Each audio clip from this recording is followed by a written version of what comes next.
Sinten niki Pak? Kismonegoro niki Pak. Sing mimpin perang Diponegoro to. Oh gitu, berarti Anu sing mateni londo neng nganu kuwi to neng Gulan kuwi to, Pangin kuwi to. bulan pundi? Neng Gulan Jati Ngarang, Jati Sarono. Oh Nanggulan. Nah, urip tombak urip kaya Areng Jati to. Bulan Jati Ngarang to. Areng Jati diwalik Jati Ngarang. Oh ngoten to. Nah, mbah kula niku. Terus niki ceritane napane niki? Niku pesanggerahan to. Perang Watu Sigar kuwi to.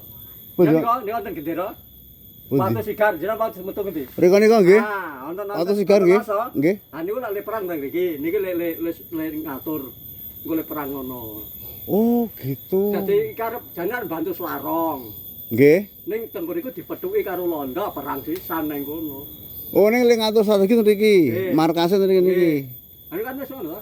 Pesanggeran ki Diponegoro to. Ah. Niku tokoh spirituale Diponegoro. Tokoh wonten bukune niku napa?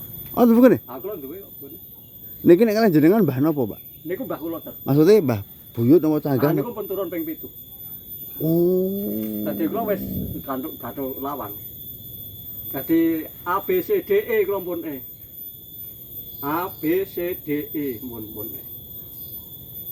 Dadi Mbah Somonegoro, Suryanegara Amit Pak niki napa nggih? napa niku? Sik dinggi nulis niki napa? Niku lulang.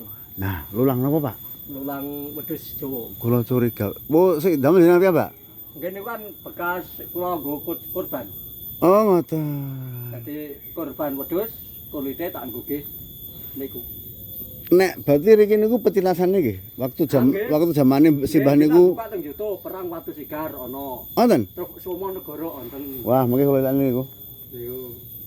Kula delok HP. HP-ne teng mriki, teng mriki niki. Mangken jar ben ngerti.